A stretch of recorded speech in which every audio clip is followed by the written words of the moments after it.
Sveiki. Šį kartą artėju prie Želpių akmens. Rytinėje Dubysos regioninio parko dalyje, į šiaurę nuo Želpių kaimo esančiame miškelyje, netoli Lapišiais upelio slūgso dubenuotasis akmuo. Valstybės saugoma archeologijos ir mitologijos vertybė. Pietvakarinė akmens dalis nuskelta Perkūno. Tai unikalus akmuo, kuriame yra ir Dievo ir Velnio pėdos. Dievo pėda vadinama akmens vidurinėje dalyje esanti 50 cm ilgio, 8 cm pločio ties kulnu ir 15 cm ties pirštais duobutė.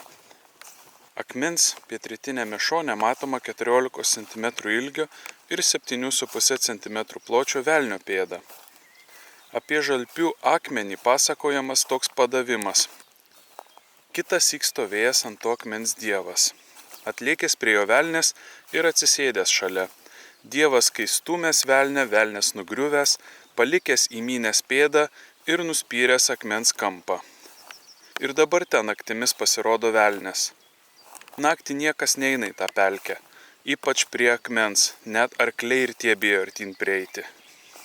Nagi, einam pasižiūrėti, kaipgi atrodo šitas mistinis, mitologinis, legendomis apipintas akmuo. Štai, priėjome medinį takutį, mitologinis Želpių akmuo su pėdomis.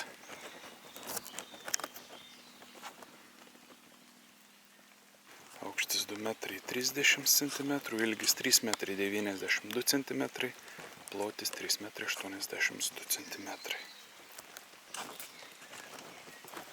Šiek tiek lašnoja, bet tai tik dar maloniau man, nes atgaivina karštą vasaros dieną.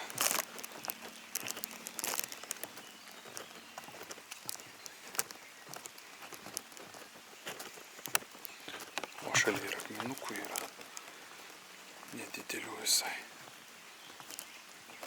Štai atskeltas kampas.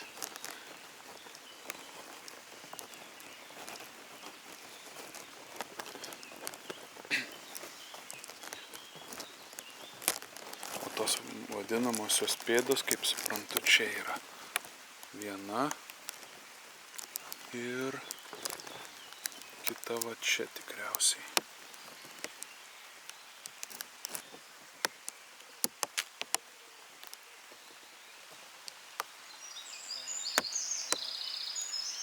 Štai pėda vadinamoji.